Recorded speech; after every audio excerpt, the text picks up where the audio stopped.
just assume it'll be all right.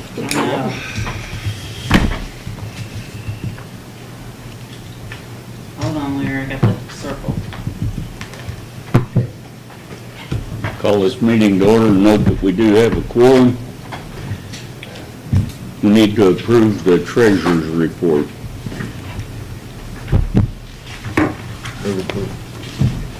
Got a motion? I'll second. Those in favor? Aye. Opposed? And the minutes.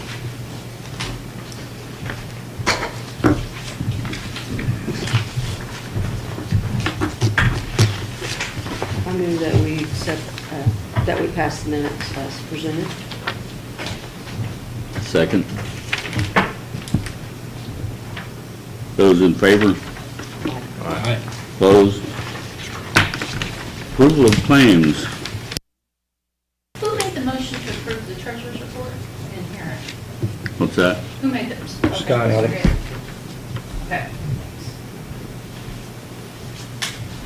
Okay, annual report of the commission, Jason Sindler. Well, thanks for having me back again this year to go through the annual report. With me, I want to introduce Mike Garatos. He's, I think you guys have met him before, but he's been with us a little over a year now and been helping me with the city TIF areas and helping me put the report together. So, again, this is kind of an annual requirement that we've done for a number of years ago. It's been a requirement for a number of years, but we've done this long before then. So, as you know, this is kind of a good opportunity to also not just look at the finances of each of the TIF areas, but a good opportunity to ask any specific questions about the individual TIF areas or any general questions about TIF. I'm happy to answer those too. So, if you think of any of those as I go through the PowerPoint slide, feel free to stop me, and I'm happy to try to address those. But we'll just jump kind of right into the southeast downtown area on page 2.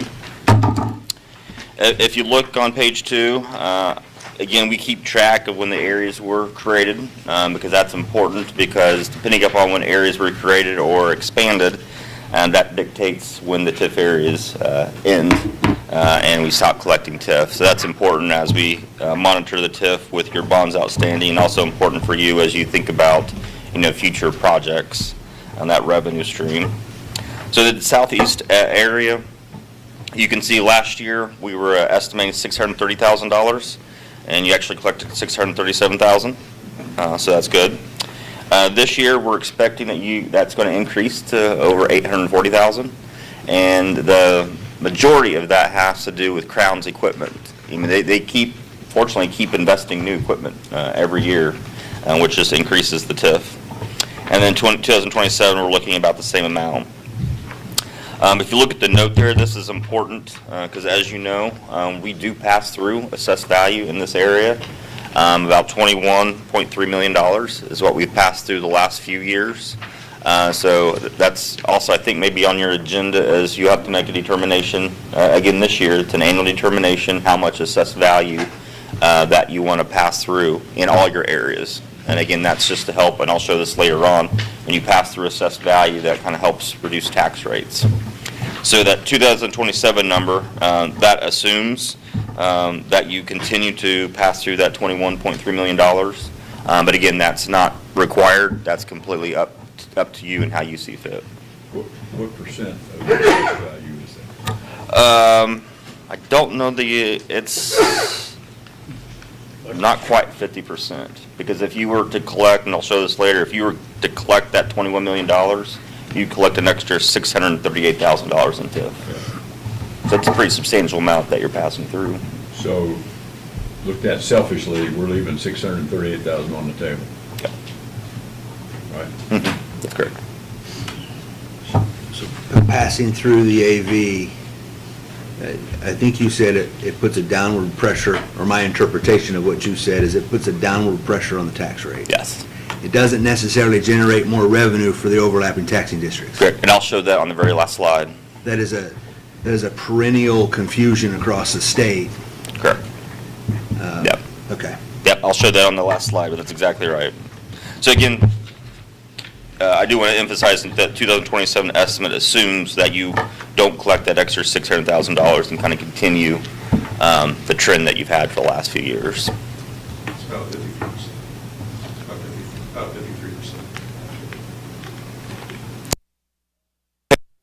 53%. Again, for the audience, some of the projects, this is definitely not an all-inclusive list, but just some of the projects that you funded from the TIF over the years. Of course, you've done a lot more than this, but just as some of the larger projects. Page 5, you do also have one bond outstanding that we issued in 2018 for the Plaza project. We issued $2,080,000. There's $1,120,000 of principal outstanding. It matures in 2033. I looked at interest rates ranges from 3 to 3.5%, so that's still very good rate. So not didn't look at refinancing that at this time, but that's something that we always kind of monitor as well. This is these bonds are payable from the tax increment just from the downtown or southeast area.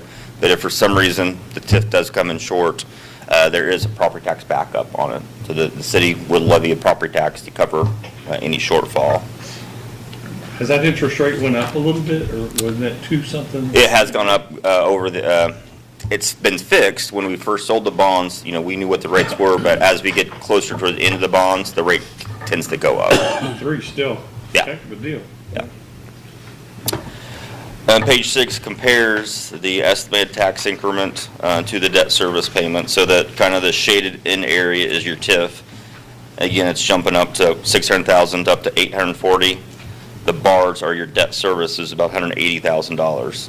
So you still have about $660,000 remaining after you make your bond payment, which is what you use to do your pay-as-you-go projects that you've obligated over the years. So again, showing that the TIF is coming in strong and more than enough to cover your bond payments.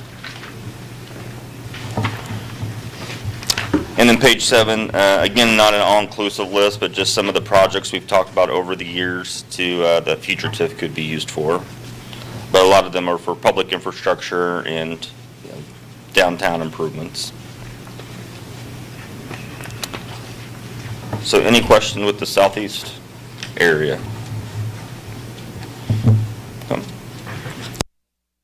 Northwest Economic Development Area.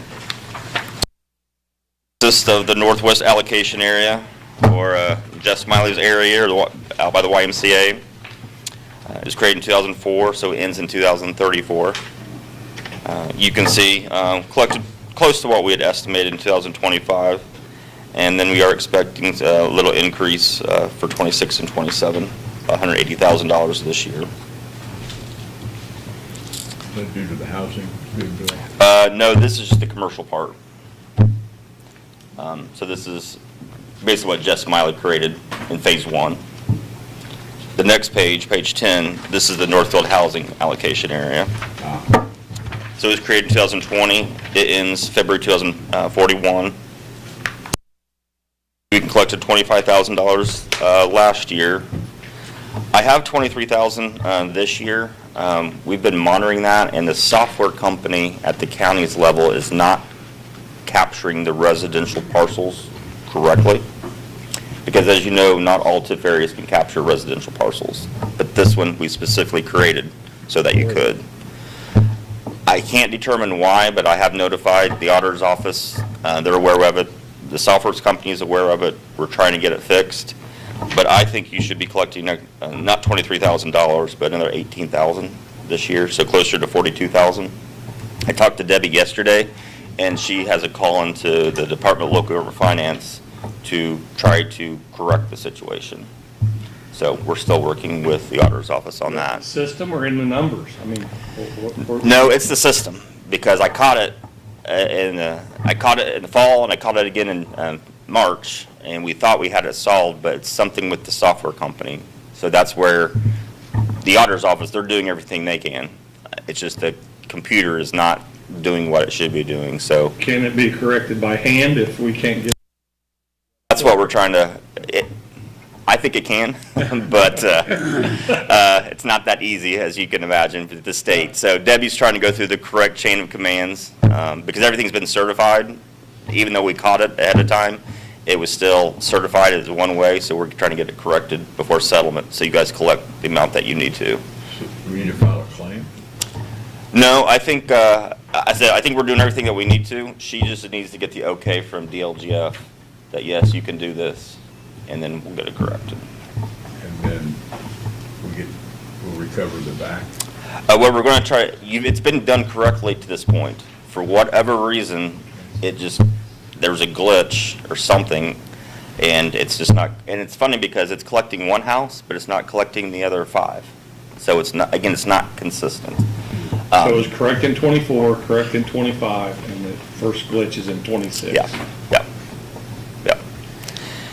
And then we want to make sure it's correct, so going forward, because there's more houses being, there's more houses that's going to be coming on the roll for 27, so, and that's for the 2027, that assumes it is corrected for 27, but it doesn't assume any new houses that are going to be assessed for pay 27, because those haven't been. In between now and then. Right, yeah. But you can see, I'm expecting $42,000 this year, and even with the same number of houses, you can see it decreasing to $37,000 next year. And that's because of Senate Bill 1 with the additional deductions and exemptions that homeowners get. That's hurting our residential TIF. So I do have that in the report. You can see on that revenue going down. But again, hoping with the additional houses, that will help offset some of it. I know. That's to be expected, is Yes. Yeah. And if you turn to the next page, we did issue bonds, as you know, to help pay for the infrastructure out there. Yeah. But because of all the risks of TIF in general, and then even more so for housing, we wanted the developer to buy the bonds, so they took all the risk. So yeah, we have pledged the northwest area and the housing TIF area, but if there's not enough TIF to cover the bond payments, the developer just comes up short. They just don't get paid. Interest rate is on these bonds. You can see there's 2.8 million still outstanding. They're 4%. If you turn to page 13. Jason? Yes. Excuse me. Did they buy the bonds, or did they bring in a third party? I think they may actually bought in a third party. Because that changes their risk profile. It does. I think they bought the bonds. Because I don't think there's a company guarantee. They just if they don't come with the TIF, they just don't get paid. Oh, okay. Yeah. All right. But yes, from the developer's standpoint, it would make a difference, but from this board, Right. you're just pledging the TIF that you collect, and if you don't collect enough to cover the debt, you're not obligated to pay from any other TIF area or from any other city revenues. We structured it for that very purpose. You can see on page 13, it's not a pretty picture right now. You can see the estimated TIF, again, the shaded area, and you can see the bar, starting in 2027, the TIF doesn't change. There's not going to be enough TIF to cover the bond payments. So he's gonna have to make up the difference, correct? Or just not get paid. Or not get paid? Yep. Okay. Yep. Now, you do have some excess TIF in this area. You do have a small balance from prior TIF collection, so you do have enough to cover maybe a year or two, depending on what the shortfall amount is. But after that, this won't be enough TIF to cover it, and again, he just won't get paid.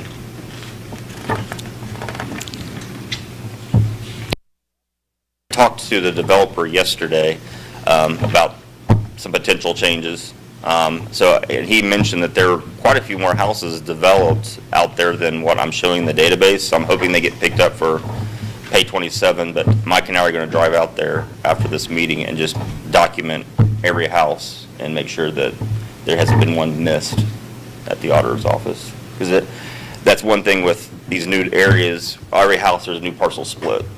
So we want to make sure all those new parcels that were created get flagged for TIF and that we are capturing what we should.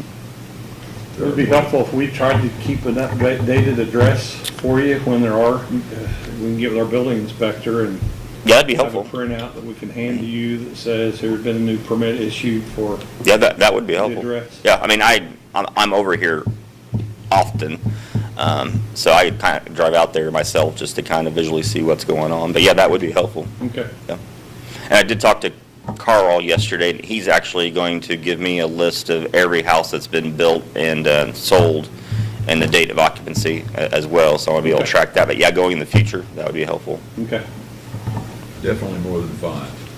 Yeah. Yeah. That's nice. Yeah, that's why he said like 15 or 16, so. 14, again, just some future projects that, once there is any future TIF that might be available, again, mostly public infrastructure type developments.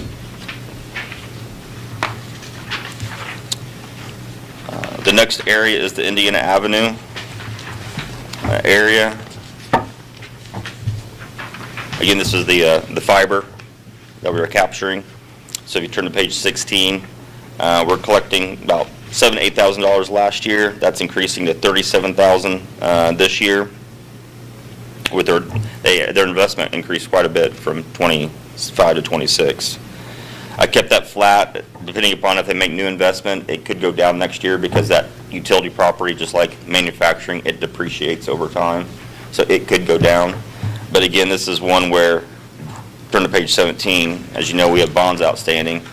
Again, they bought the bonds, and historically, their actual investment never has lived up to what their estimates were when they first, told us about their project.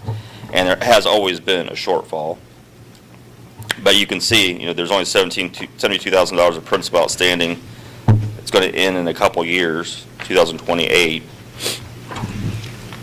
On page 18, it shows, the TIF is, even with $37,000, we're still under $38,000 bond payment that comes in. And again, that's where, again, you just paid to the trustee as much TIF as you receive.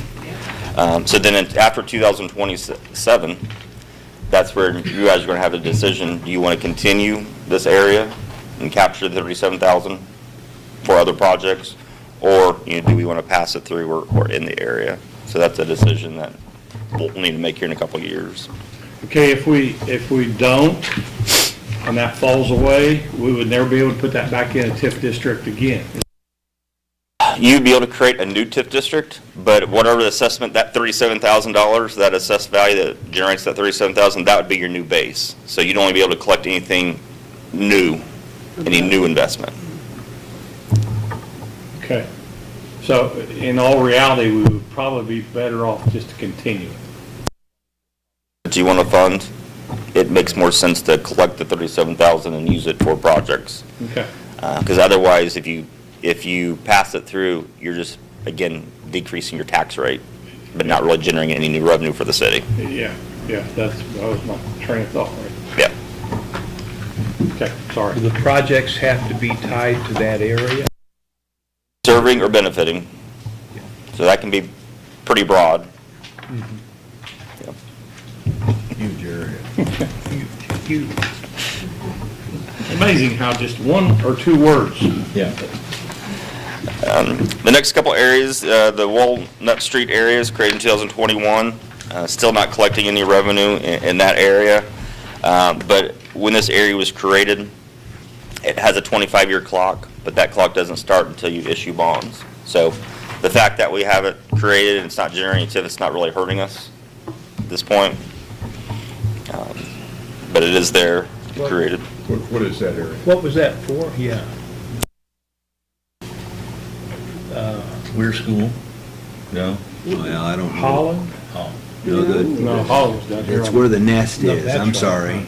It's the old Southbury building. There you That, go. the There you go. Old high school. Mhm. Old high Well, school. that, okay, Walnut Street. Walnut 14th Street. and 14th. I wasn't confident enough to say junior or high, I just old school. Well, we considered the Castle Junior High, and then the new high school at that time was Walnut Street.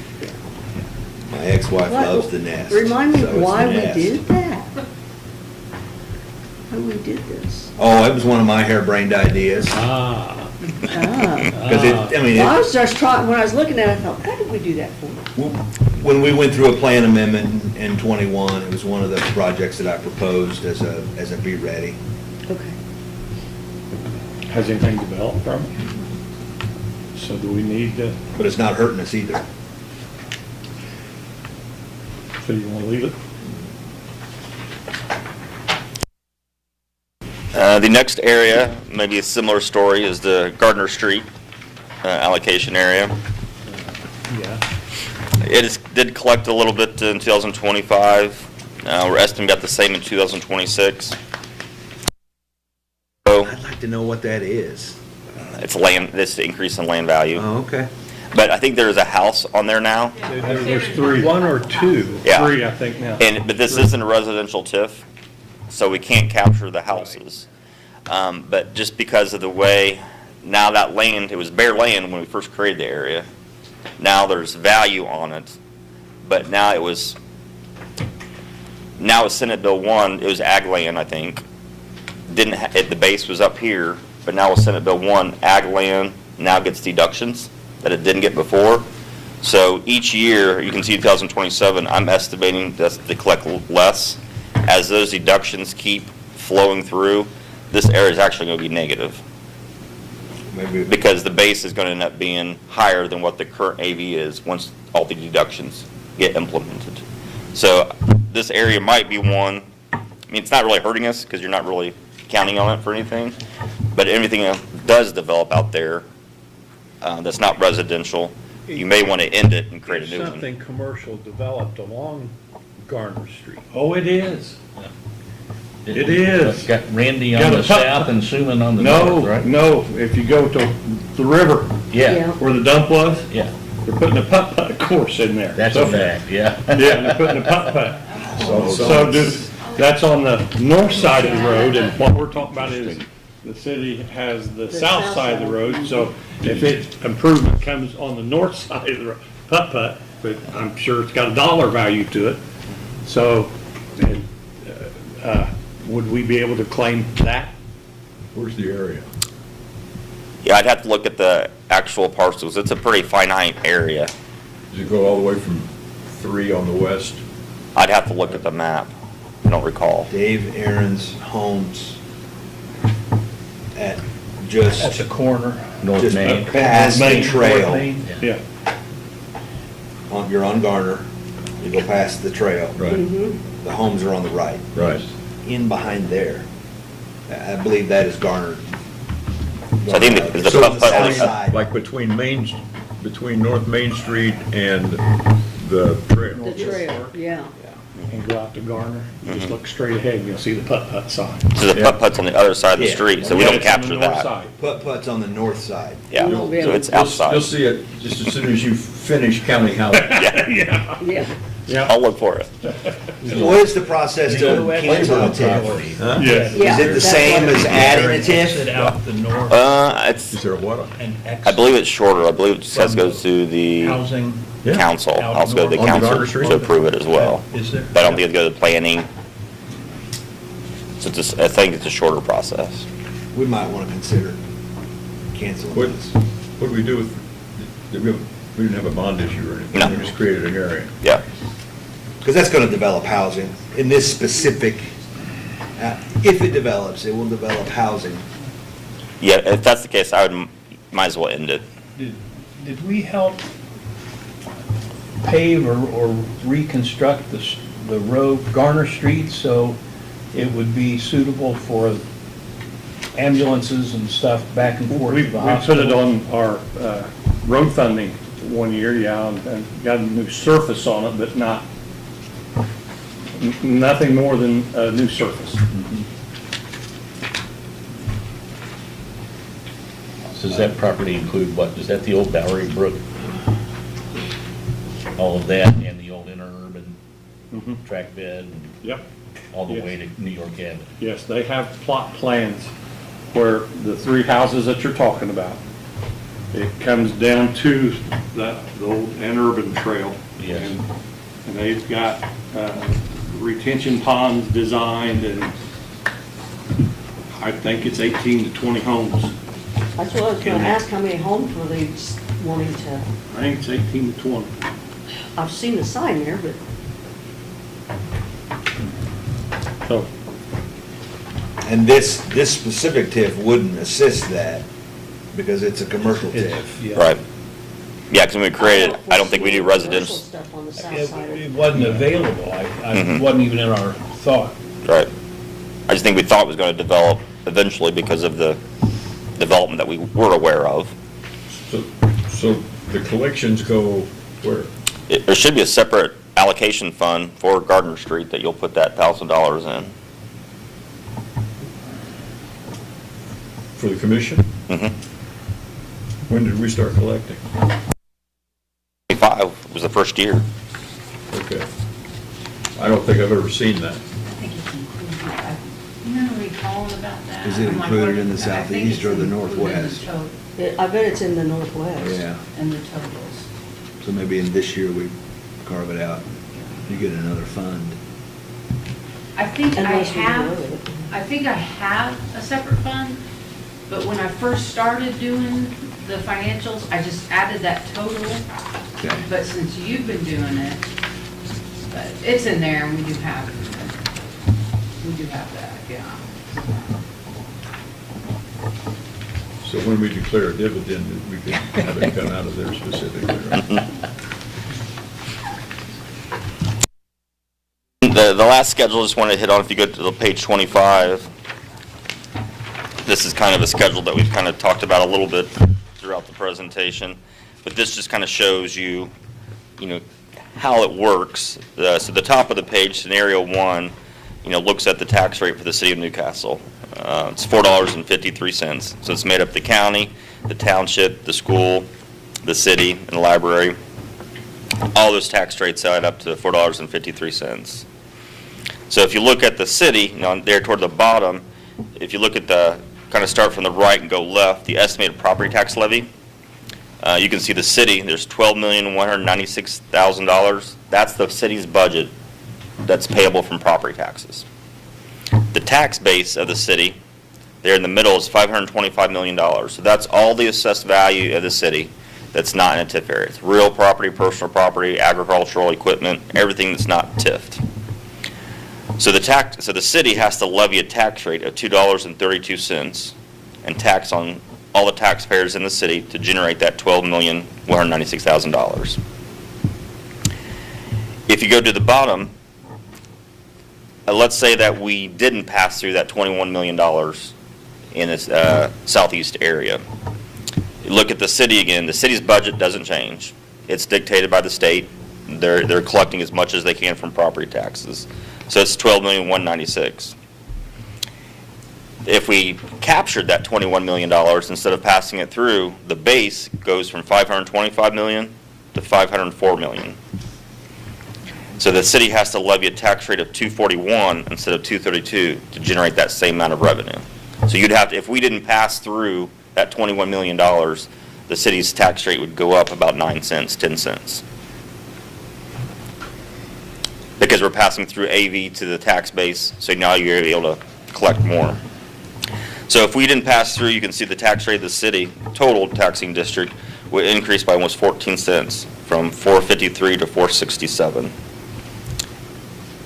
You can see there are a couple of funds where we would lose revenue. The county's Cume Cap Development Fund would lose about $7,000, and the city's Cume Cap Development Fund would lose about $9,000. But in that box, as I referenced earlier, if we were to capture that $21 million, take that times the tax rate, less the circuit breaker losses, you could collect an extra $600,000. So by not collecting that $600,000, you basically reduced the tax rate for the city 14 cents and gave the city's Cume Cap Development Fund an extra $9,000. Well, the next 3 years, that's gonna be huge, so it's gonna be. Well, and that's something, that's, again, an annual decision here. If that $600,000, if you do need that for projects, that's a decision you guys can make to maybe not pass through as much in the future. So we could reduce this 50%, or 53% of what, Mhm. we could reduce that down and collect a little bit more. Yes. But it would raise the property tax a little. But to be honest with you, it's not, the taxpayer's not going to see a difference because the tax rate is $4.50. Everyone in the city of Newcastle is at the property tax cap. So it doesn't matter if you raise it to $4 or $5 or $10. You're not paying anything more because you're at the cap. What it would hurt is every time the tax rate increases, the city's circuit breaker losses increase. So it gives the city a little bit less in its general fund. So again, if you pass through the whole thing and you collect $600,000, the city's not gonna lose $600,000 more in circuit breaker losses. So, Or have that much more right, if we don't. correct. One of the things we've talked about, the benefit of having is being able to have more bang for the buck. If we can give out X number of dollars to a project Right, much more effectively than the city government can. correct. Yeah, because you're collecting $600,000 here. If you were to, by passing it through, the city may be collecting an extra $50,000 because of reduction of circuit breaker losses. I mean, you're getting much more bang for your buck by capturing the TIF. So this, assuming we continue to have a really close working relationship with the city's better off if we don't pass that through. Because we got $600,000 more money in round numbers To use. to Yeah. devote to projects that the mayor comes up with. Correct. Yeah. And I've noticed he's not bashful about suggesting what we can do with our money. And that's good. I mean, Have you seen a change? Have you seen Newcastle move forward in the last 10 years? oh, hell yes. No question about it. Thanks to you guys. Yeah, no question about it. But overall, we're better off not passing Correct. that through, I think, which That's is what I was different. just thinking. It's different, it's a different philosophy than we go through with the county redevelopment commission.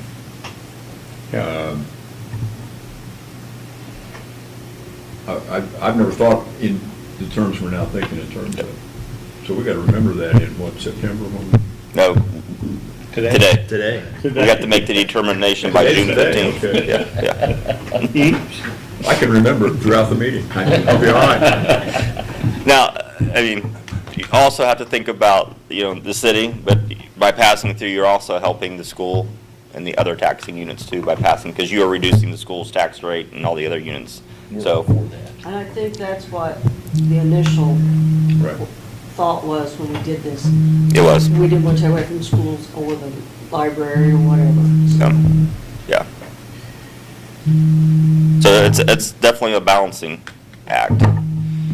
Now, there's things you can do, just like you can do projects for the city, there's projects that you can fund to help the schools. Yeah. And I work with a lot of communities that are not passing through nearly as much, but they're trying to find ways to fund projects to help the school.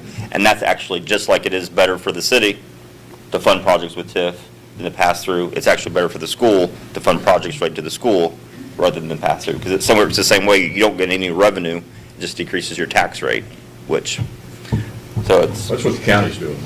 We're doing projects for yeah, this career center. yeah. So So- if we were to even just do a reduction of, and still pass some through, Mhm. we could possibly raise, instead of the 6, maybe 3 or something, 3 or 4.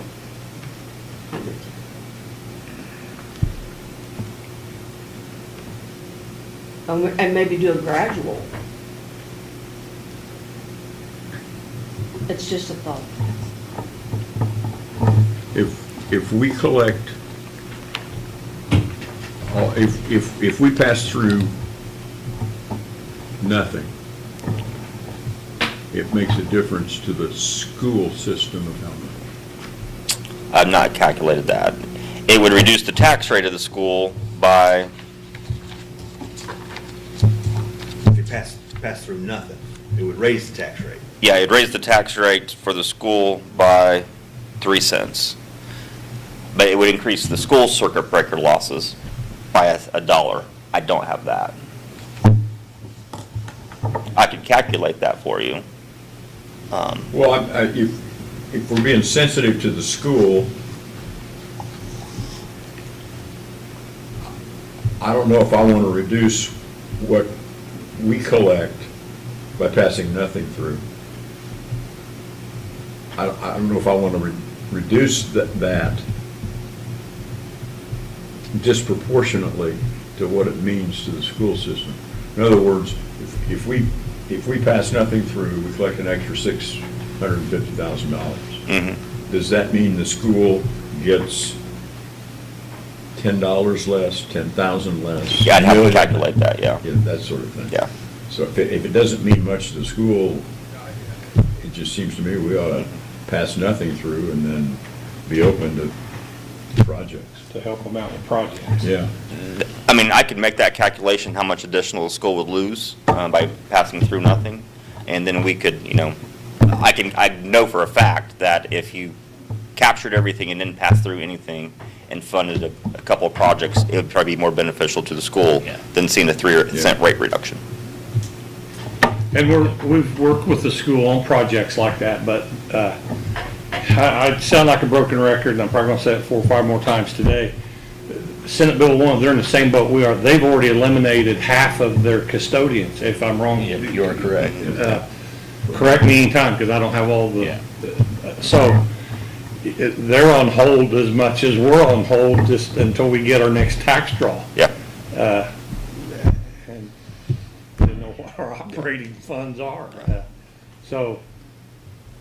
Now, just like TIF is, limited in what it can be used for the redevelopment commission, it's even more limited in what it can be used for the schools. Again, it can be used for any capital project, but it can be used for, school programs and things like that. Sure. I don't know, has the city amended its plan?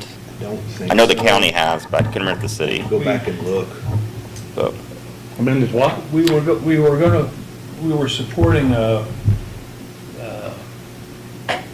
Greenhouse? the greenhouse thing. Right.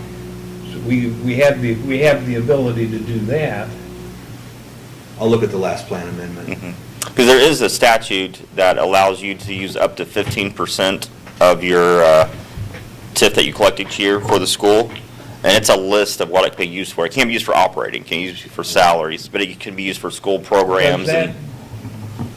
If they have that money, Yeah. does that free up more money for operating? Can, yeah. It's kind of fungible, yeah. Yeah. Like I know in Michigan City, I work in Michigan City, and I don't think they do it anymore but they used to give so much TIF, I think like, I don't know, a couple $100,000 a year, and that's what they used to buy the kids computers and iPads. So that freed up the school's budget for other things. So yes, you can do things like that to help the school, which frees up money for them to be able to use it for more operating type things. Salary. So, unless we take an affirmative step to pass AV through, none gets passed through, right? No, one of the things that changed this year, if you make no decision right now, the auditor's office is required to pass through at least 5% in all of your areas. Well, so we need to take a step to collect, to not pass through any AV. Yeah. And we have to notify the overlapping tax units and the auditor by June 15th. Okay. Of that If decision. we do that, let's just say we don't pass, down the road, can we go back and revert back? Decision. So every year we have to make this decision. So Okay. it's not a one-time. And the decision is based on whether we need Yes. to keep that, or whether we can reasonably not, and pass it through and still pay our bills and do our projects. Yes. Yeah, because, technically, if you don't need the TIF, then we should be passing it through. So, yeah, you definitely want to show that you have a need in projects that you want to fund. Don't worry. I think between Corey and the mayor, that's probably not going to be a problem for you. Don't worry. If it's in order, I would move that we pass no AV through this year. And that'll make additional funds available to the city for projects. That would be good. Is that realized For the in school 2027? projects. 7. Yeah, we're making this decision for next year. You'll let Matt know what we're doing. Yeah. Okay. We have a motion on the floor. Is there a second? I'll second. Those in favor? Well, should we discuss more? Have we, That's is up to there us. more for us to consider? No, I just might make it sure that you're not going to be passing through any assessed value in all of your allocation areas. Because we have to make that determination for each one. And we are currently passing through about 50% in each one. No, just the southeast, Okay. just one. The change here is just Well, so related to southeast downtown. if we do nothing except this motion, then 5%, Now, if you make this motion, then you told the auditor what to do. okay. Yeah, if the auditor doesn't hear from you, then she automatically takes 5% from all of your areas. That was a new law that was put in place this year. I'm intending for the motion to apply to all areas. Okay. Me too. Okay. Thank you. And Joel, I think I sent you the word, You send me the template. so if, it'll not only need to be changed a little Sure. bit, but if you need help, let me know. Yeah, I think that. It's pretty simple, yeah. pass-through Yeah. in any of the Yeah. districts. Yeah. Okay. Could you give us the motion? Mr. Hayes passed through, or made a motion to pass through no AV this year in all areas, all allocated. Yeah. Okay, those in favor? And, yeah. I seconded it, so. Yeah. Aye. Aye. Opposed? Carried. Unanimous. So you- Jason, could you come back up, please? Yep. I'm going to prove to you how dumb I actually am. Beginning with Senate Bill 1, you were preparing us of how bad we were going to be affected, and then locally, we all get assessed values going up for property rates, so we think that, in my pea brain, I'm thinking, well, what we're going to get cut back if assessed values go up, we're really not going to be paying less, our taxes will go up a little bit. And I thought that for a long time, and then just about a month ago, I am told and figure out that all businesses in downtown TIF district, all businesses that do under 2 million? 2 million a year, well, 100 years ago, it was called inventory tax, and then, they turned it into a personal property tax. So, I apologize. How does that personal property tax affect us on the real property tax? See, I'm looking at businesses downtown that if I'm for them, I'm a business owner. On the one hand, I say I'm saving $8,000. I go, yay! And on the other hand, for the city, I go, oh crap! Yeah. Yeah. How do those two correlate? How's that going to hurt the city and the school, the businesses under $2 million not paying a personal property? If you go back to that last slide in the PowerPoint, you know how we showed in scenario 1, your tax base is 525 million, and then we showed it going down to 500 million? Uh-huh. Think of it the same way. And what the mayor's talking about now is, right now, for 2026, if you're a company and you own $80,000 of equipment, you can file an exemption and not have to pay any taxes on that equipment.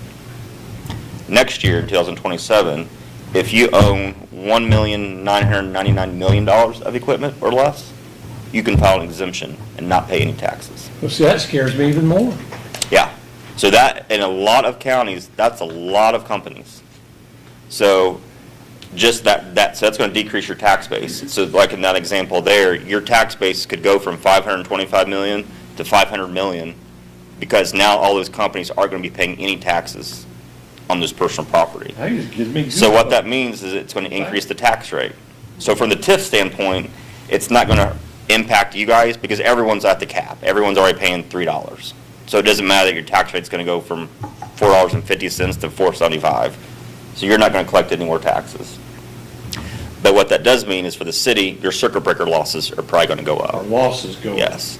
That's why the legislators are all mad at us, is because that's the story we're warning people about. With our fears, tax rates are going to go up and circuit breaker losses are going to go up. We're going to lose money. In a system they created. Yeah. Over the last They- 20 years. They don't have the foggiest clue. I So just- that's why they don't like Baker Tilly. Now for the county TIF area, Because you're telling the truth. Devil's in the details. yeah.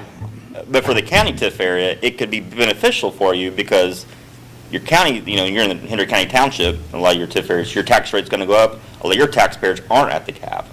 So when the tax rate goes up, it does help the county TIF area. So depending upon where you're at and who you are, it could help you and hurt you.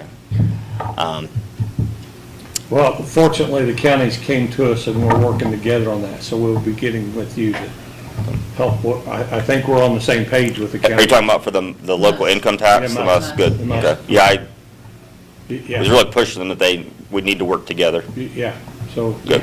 We want you guys to. yeah. Okay, And Joe from AIM talked about that. Yeah. Last week, we had a meeting, a guy from AIM, and talking about that, and having us prepare for $500,000 less this year. Yeah. And the goal of that collaboration is to increase local lit income tax, tax. local, yes. Yes. Which, and if we don't and can't, you're gonna see elimination of fire, police, and EMS. Yeah, because basically in 2028, for what communities collect in 2029, the law changes. And everything that we know right now about local income tax and how it's collected goes away. And it starts all brand new. And the city has the ability to adopt their own local income tax rates that's just charged on the people in the city of Newcastle. The problem is, if they go to the max, they're going to collect less than what they collect now. There's So still the a math, gap. this doesn't work. So that's where we need to kind of have some coordination between the county and the city to try to help make the city whole, or at least better than what they are by themselves. Yeah, people don't realize how difficult it's gonna be for the next 3 years to forever. It's, According to Dr. Hicks, and, I take that but Senate Enrolled Act 1 was sold as relief for the residential homeowner.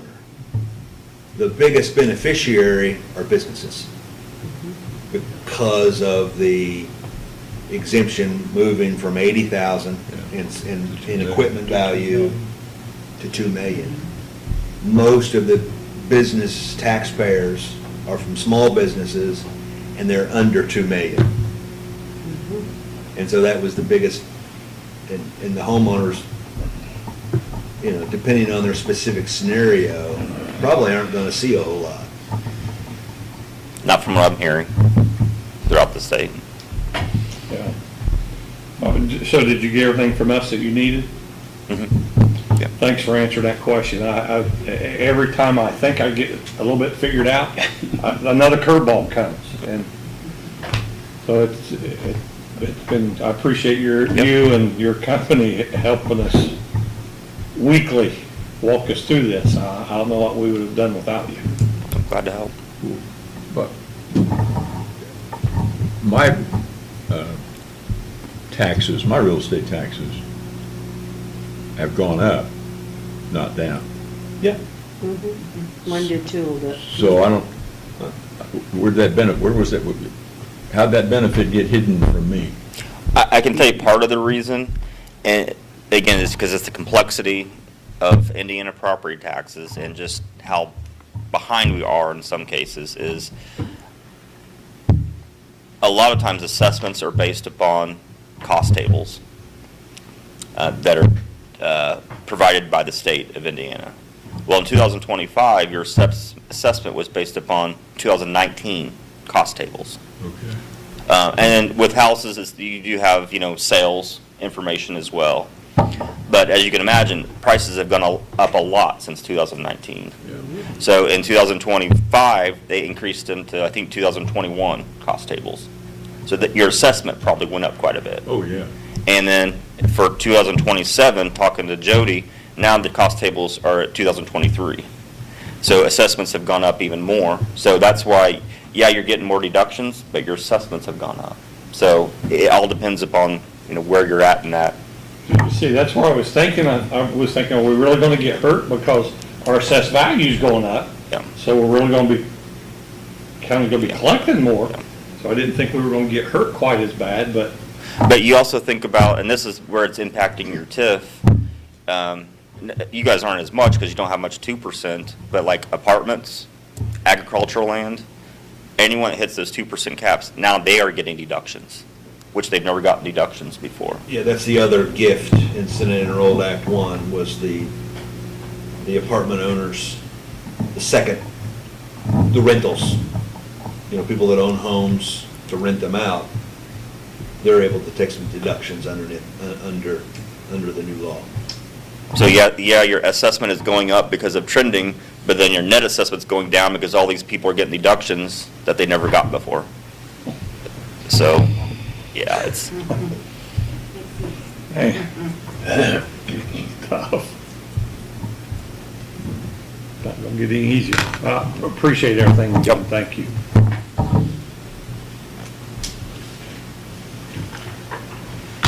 EDC report? Nothing? Court, out of memory, could you, the employers, the numbers, you kind of have that out of memory? I'd I like for do. you to share that with this Okay. group. Corey and I were out at Boar's Head a couple days ago, a couple weeks ago, and then we heard some good news, and then Corey compiled some statistics of the size of employers here in our area. You mispronounced Kelly. Oh, Kelly did that work. You got it with you? I do, yeah. I happen to bring my copy, if it's helpful. Yeah. Thank you. So these are the top 10 employers by number. Boar's Head is over 1,000. 1,011 employees. Henry Community Health, 995. Draper, 750. Newcastle School Corporation is 700. The correctional facility, the GEO Group, is 469. TS Tech is about 630, but 170 of those are temporaries. Crown Equipment is 400. Grady is 330. Walmart is 325. County government is 300. It is from a pure economic development theory perspective, it's nice to have manufacturing well represented. We want the school to employ a lot of people, but oftentimes in communities our size, either the hospital or the school are the number one employers. And so when you have an entity that is selling outside of the trade area and essentially importing cash, and they use that cash to employ people, that's what we're after. And my point was, TS Tech and Boar's Head both start out under 200 employees. And they told us in the very beginning, family-owned businesses, you don't have to be checking with us every month, how many employees you got now. But, now they're both pretty close to over 2,000 employees. So because of TIF districts, we've helped them out, and they've been very valuable for our community. So I thought those numbers were interesting. I appreciate Kelly putting those numbers together. Some folks who work in the county are paid by the state. Are they included in that number? I don't know if Kelly went into that detail. I think she just called the auditor's office and said, how many employees do you have? Yeah, I think you're referring to some of the justice, Yeah, right, yeah. right. There's the judges. Some prosecutors are state paid. Yeah. Can I just add one thing? Sure. Those are all great numbers, but I think what's more important and what you guys are addressing, that's what I wanted to bring up, is it's great that you have all those people working in Newcastle and Henry County, but what's even more important is that they're working and living Yeah. in Henry County, Newcastle, and you guys are trying to address that with all the housing that you had. So I just want to commend you for that, because you saw that as a need, because that, I mean, it's great if they're working here, but if they're living in another county, you're not getting the benefit. So I just want to commend that, because you guys have worked hard, both the county and the city, on the residential piece, so. It's taken both the county and city working together to come up with a match. We're making progress, no question about that, but to kind of put it in perspective, when we moved back to town, Chrysler employed over 4,000. Modernville was working. Firestone was working. Dana. Dana was working. Ingersoll is still working, but they were bigger. Allegheny Ludlam was working. We've got a lot to make up. Sure do. Is my point. So we gotta keep, we can't be patting ourselves on the back too hard. Yeah. We've got a lot to do. In 1974, when I was a senior in high school, Newcastle was 24,000 plus. I mean, we're almost Yeah. 25,000 people. Yeah. And then in the early 80s, Bottom fell out. bottom fell out of the bag basket. And Jamie was talking about the number of graduates. We We're graduated gonna walk. 180 on Sunday, Oh, dear. and we were 400 when I was in school, Yeah. 77, so. We're at 300. That was like one of the county schools when we were in school. More, a little more. Our class started at 333, that's how I remember. And we graduated right at 300. Well, I appreciate all that you guys have done in keeping the city in your best interest and looking out for us, so I truly do appreciate it. Thank you. Good report, James. Main Street or B-Rap? Most Perry. Nothing. Okay. Is there a motion to adjourn? We This meeting is closed, and Executive session, yeah. next regular meeting will be June 24th. And that executive session, You adjourn. yeah, we're adjourned. Yeah, now the, So We'll shut the everything doors. off? Yep.